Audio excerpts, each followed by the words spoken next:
أعوذ بالله من الشيطان الرجيم فما أوتيتم من شيء فمتاع الحياة الدنيا وما عند الله خير وأبقى للذين آمنوا وعلى ربهم يتوكلون والذين يجتنبون كبائر الإثم والفواحش وإذا ما غضبوا هم يغفرون. Alhamdulillah, wassalatu wassalamu ala rasulillah. Assalamu alaikum, Quran Weekly. Once again, a small reminder. I said 4 to 5 minutes last time, but I took 7, so I don't know what I can do this time. But I'll do my best to keep it short, bi'idhnillah. I want to talk to you today about controlling your temper and your anger, but I don't want to construct an argument for you from my own mind. I'd rather share with you how Allah Azza wa Jal brings the topic up and the way in which Allah Azza wa Jal connects different things together, so we can think about it from a really unique, really a divine perspective. The first thing Allah says is فَمَا أُوتِيتُم مِّن شَيْءٍ فَمَتَاعُ الْحَيَاةِ الدُّنْيَا, in the small passage. He says, whatever you've been given in this world, these are utilities of worldly life. In other words, these things are insignificant. These things, in comparison to what is coming in the next life, is nothing by comparison. And we get hung up on these things, and we think this is, you lose something or you gain something, or something goes wrong, it's the end of the world. It's not the end of the world. Whatever you've been given is just utility, mata'. Mata' in Arabic means something you use but don't necessarily enjoy. The ancient Arabs used to use mata' for a brush that they would scrape dishes with. It's something you use, but you don't really say, wow, what an amazing brush. You don't do that, because it's not something to necessarily enjoy. A broom, a shovel, a fork, these are the things that are mata' in Arabic. Allah says the entire world, everything in it is mata'. Everything you've been given is mata'. In other words, that is something for you to use, but really to use for a higher purpose. And the thing to enjoy is the next life. So he says, وَمَا عِنْدَ اللَّهِ خَيْرٌ. What Allah has is better. What Allah has is better. You might be wondering already, I said I'll talk about anger. Why am I talking about this? It's all connected according to Allah. He says, whatever you've been given is what, فَمَتَاعُ الْحَيَاةِ الدُّنْيَا, is utilities of worldly or this closer life to you. Dunya comes from adna, actually, that which is closer, also that which is inferior. So this inferior, closer life, these are the things for you to use here. Then he says, وَمَا عِنْدَ اللَّهِ, and whatever Allah has in His possession, خَيْرٌ وَأَبْقَى, it is better. Number one, it's better. وَأَبْقَى, and it's longer lasting. What Allah is alluding to here, subhanahu wa ta'ala, is that in this world, whatever you have, Allah has something better. You have a house, Allah has a better house. You have clothes, Allah has better clothes. You have a ride, Allah will give you a better ride. You have youth or health or strength or ability, Allah will give you better of those things. You have company, Allah will give you better company. Everything Allah has that's at least storing for you there is far better. So don't get caught up in these things. And remember, as great as these things are, what Allah has is better. But he added another adjective. He said abqa, and comparatively much longer lasting. In other words, everything you have is temporary. You have a house, it starts deteriorating. You have health, it starts withering away. You have strength, it starts weakening. You have a car, a nice car, it starts getting problems. You have friends, they disappear, they move to other towns, or you drift away and you have your own lives. Everything you have in this life that you enjoy, it doesn't last. It doesn't last. So Allah says, why don't you work for something that A is better and B lasts longer? خَيْرٌ وَأَبْقَى. But for who? لِلَّذِينَ آمَنُوا, for those who really believe. And really, when Allah mentions believers, it's not just talking about belief in general, even though that's included. It's specific to the ayah.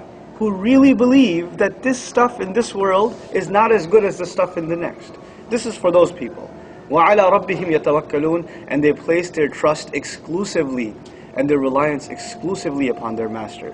What that implies is, it takes a lot of trust in Allah to really, really believe that what He's offering you in the next life, something you haven't even seen or touched or smelled, only heard about, it's enough for you to trust Him just based on His word.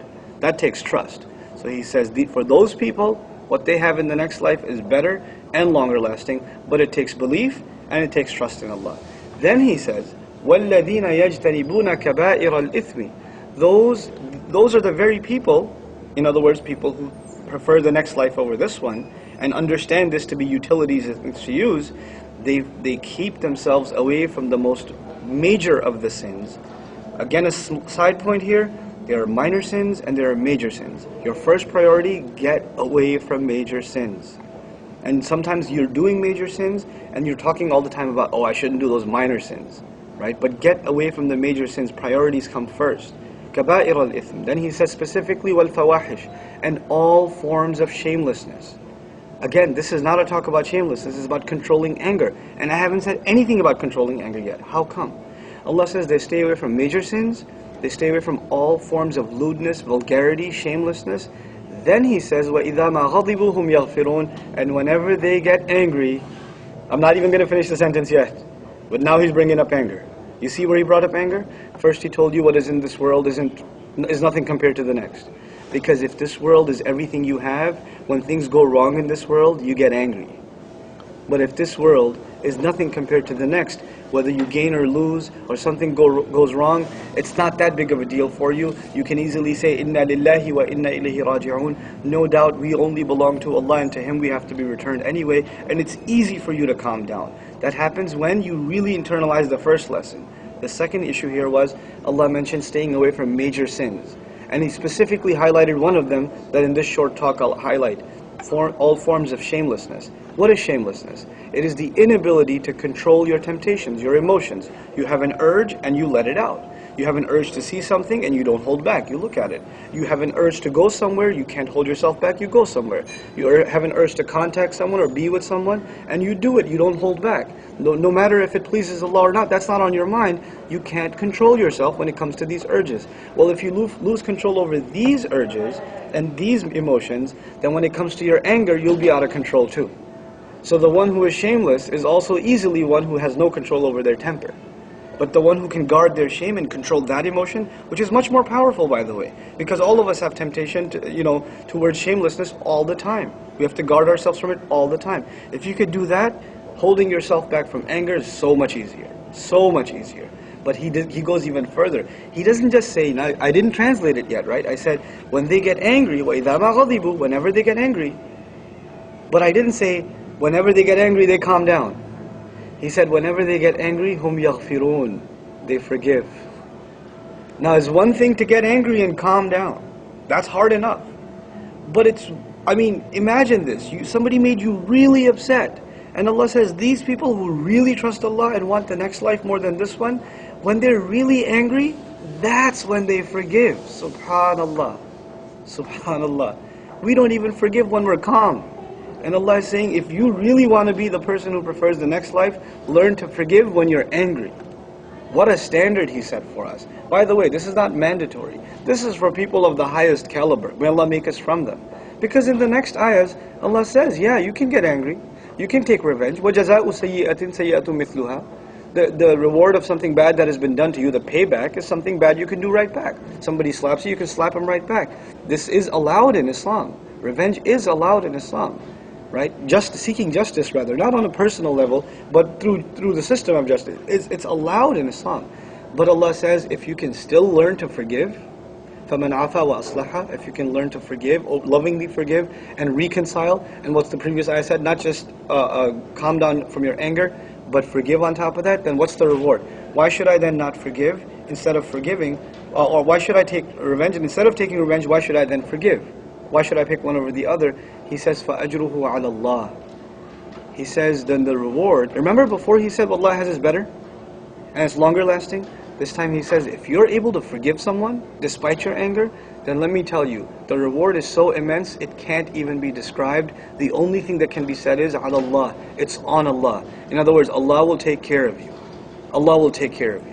It's so undescribable. The only thing that can be said is, it is on Allah to take care of your rewards. SubhanAllah. May Allah make it easy for all of us to keep our anger down and to keep ourselves calm, and especially give us the ability to forgive, particularly when it comes to people in the family. Particularly when it comes to people in the family, because we're very unforgiving to people in family. Barakallahu li wa lakum fil Qur'an al-Hakim, wa nafa'ni wa iyyakum bil ayat wa dhikr al-Hakim.